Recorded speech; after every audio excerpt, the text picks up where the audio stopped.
Hello, everyone. Welcome to this presentation brought to you by Care for Your Health. My name is Jovan Diaz, and I'm going to be your presenter. Today, I'm going to be talking about binge drinking in Washington, D.C. Now, I do want to clarify that this issue, it does not only pertain to Washington, D.C. Binge drinking is observed all across country, from big, large cities to small towns and homes.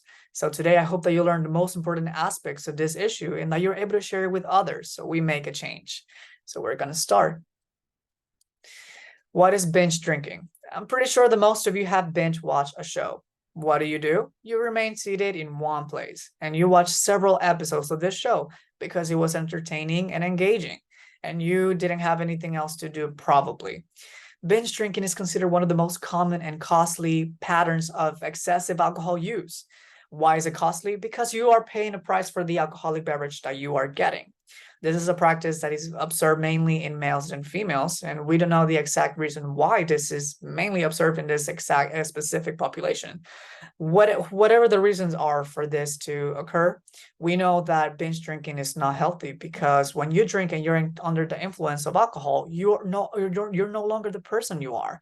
You, as intoxicated, you're not able to drive, you're not able to walk straight, you're not able to talk, you're not able to do many things. For that reason, we should be aware of not only those aspects of being drunk, but also the negative effects that can have on health. We're going to continue. All right, who participates in binge drinking? This is important for us to know. We must know who does this. The ages group that do this are ages 18 to 34.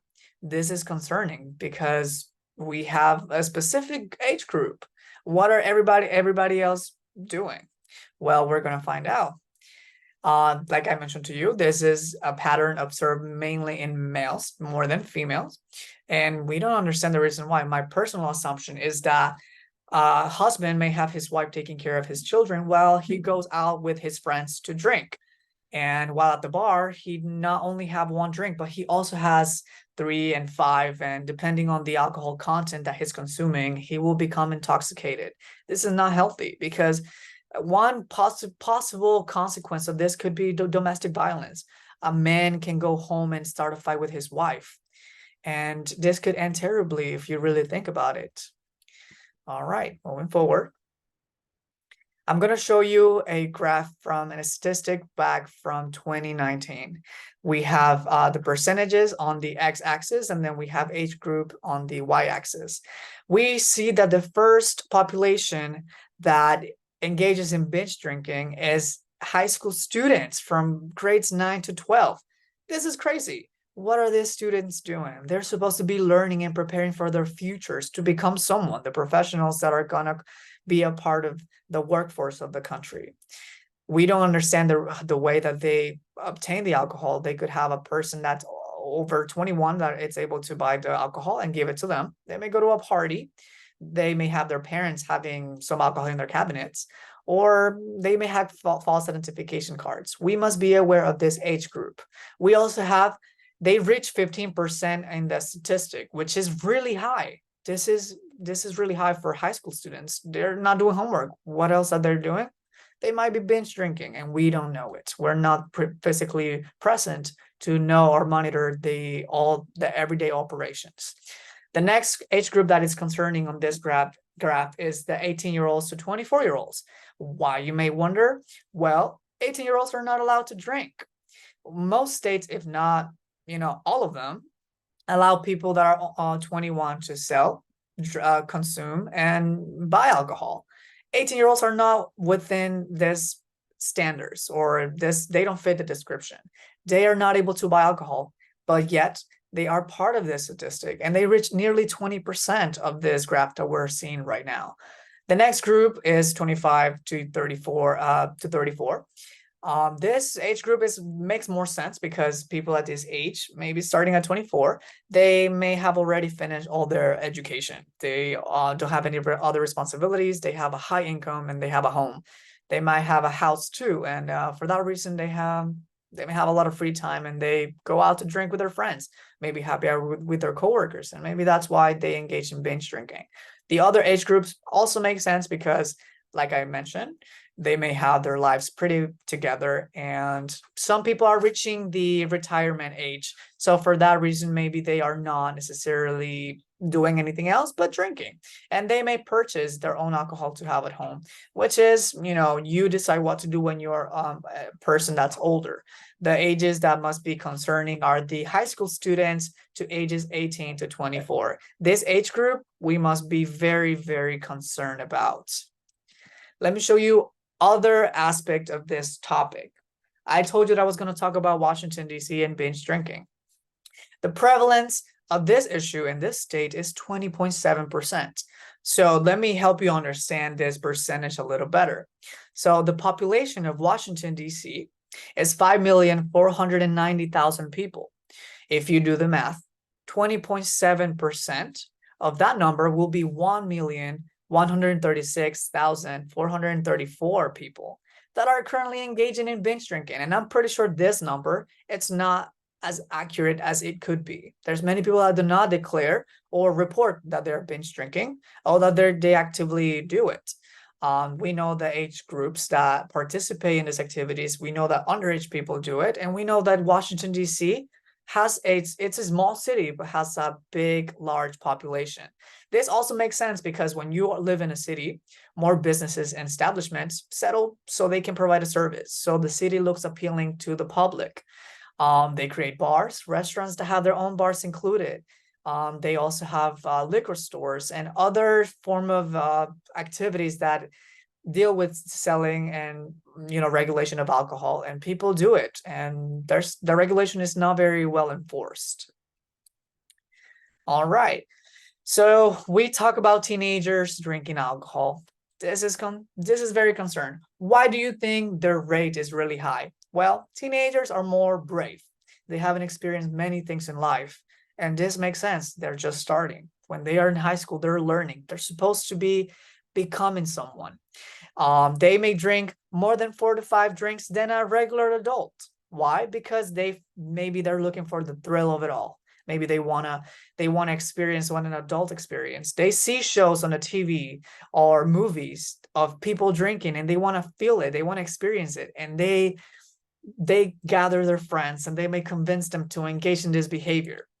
These ages are 12 to 20 typically, and they consume 4 to 5 drinks, like I mentioned to you. 12-year-olds should not be consuming alcohol. What are they doing? They are hurting their health, especially because they're in the middle of their development. They are not yet adults. They're not in adulthood. So this is very concerning because they do this instead of using their time more effectively and productively. All right. Consequences and health effects of binge drinking. We know that when you have alcohol in your system, it travels through your blood, and depending on the concentration, whether it increases the impairment of a person. You may not be able to see things clearly. You may not be able to walk straight. You may not be able to do many things, even driving. So if you observe in this picture that I have here, we have several percentages. 0 to 0.5% will be considered drinking a beer. 6 to 15% will be soft seltzer, probably, or a cider, or a glass of wine, that is 15%. Then we have 16 to 30. Now we're talking about some sort of vodkas, whiskeys, and other alcohols that are stronger. And then if you keep adding up to the levels, the BAC level, you see that it reaches up to 45%. Why? There's some alcohols that actually have a 45% content. As you can observe here. Let me move this. There's mild impairment when you drink a low levels of alcohol. And this include mild speech. You may start speaking funny. The balance that you have may be mild. You may have imbalance, but it's not going to be too terrible. But when you reach the levels of 13 to 16, you are at that point, you increase the impairment. The impairment becomes, for example, the alcohol, you become so relaxed that you're not able to drive. The risk of aggression of someone becomes higher because the relaxation, you don't want nobody disturbing your peace. You have a lot of, like I mentioned, your driving skills become really impaired. And when you reach even higher levels, you can reach life-threatening consequences because you could lose consciousness. You don't know where you may fall if you fall. You may not know if you hit your head. You could really experience a bad injury. You could hurt the life of others if you decide to drive. There's several severe impairments like losing your memory, even your speech or coordination. All these things, even your attention span can lower over the years as you keep engaging in this activity. For that reason, it's not good for anyone really to engage in binge drinking. Even if you're 21, you should be, you should regulate yourself and you should drink, even if you don't drink, that's great. But if you drink, you should drink one just to experience it if you really decide to do it with your agency, but it's not really the proper thing to do. All right, let me tell you a very sad story now. And I'm gonna talk. The title of the story is 14-year-old dies of possible alcohol poisoning at her own sleepover. So this is I will not disclose the name of the young girl. She's 14, and due to respect of her family, but in the sources of this presentation, I have included the name, the link, so you can access it and you can know the full story. But picture this. This young girl is in her school. She's telling her friends that she wants to have a sleepover. She invited 3 friends and they decide to come to her house. All their parents agree that they are really good friends and that they trust the home that they were going to visit, that they know that there's no guys around that are going to do something to them, and that it is only a sleepover for girls. They attend, and while they're playing around, they play truth or dare, and one of those things become, I dare you to drink alcohol. And so the young girl that lives in the house goes on a little adventure in the home, and she finds some vodka in the cabinet, or maybe the vodka was on the counter. She grabs the bottle and she takes it to the room with sodas, and she starts mixing it with her friends. Everybody is drinking and they are having a fun time according to them. They're listening to music, dancing. Their parents are not worried about it because they're teenagers. They're 14 to 15 and they're just having fun. There's not really a concern that comes out of that because, they're having a sleepover and all the parents agree to this. At some point, they become intoxicated because they were binge drinking. They were drinking drink after drink, and they became impaired. They were not able to see or grab things clearly. Due to the fact that it was their first time drinking, their stomachs became upset, and 3 of the teenagers started throwing up. The host of the sleepover, however, she was not throwing up. The consequences of this story is that she passed out in her bathroom. And this is when you reach the higher levels that I mentioned to you, of 45%. Maybe she had way too much. Vodka is an alcohol that has a lot of alcohol content, and she was found passed out in her room. When her parents found her, they called the paramedics, and when they came to try to resuscitate her, she was long gone. She passed away, and it was determined that it was alcohol poisoning who caused her death. This is really sad because she had her whole life ahead of her, and there's many things that she wasn't able to see, unfortunately. So for that reason, we must care for our children and what they're doing. And if we are parents that have alcohol in our homes, we must put them away. All right. My best advice to you all is stop binge drinking and underage drinking today. Guys, this is some serious health concerns. We must aspire to have a healthy, long life. We must aspire to achieve our dreams and goals. And binge drinking is certainly not going to take us anywhere in life. We must stop this practice now and tell everyone about it. Please share the word, spread the word with everyone, all your friends, your parents. Parents, please be aware of this. Maybe your teenagers have false identification cards that they use at their local restaurant, bars, and that they're allowed to do it because staff do not check the IDs properly. I advise restaurant staff to be more thorough when they examine these IDs and when they sell alcohol, to be mindful and to not let people engage in binge drinking. Thank you so much for watching, guys. I have placed the sources for this, all the information that I provided to you, and I hope that you learned valuable things that you can share to others, and to not engage in this behavior. Thank you so much for your time.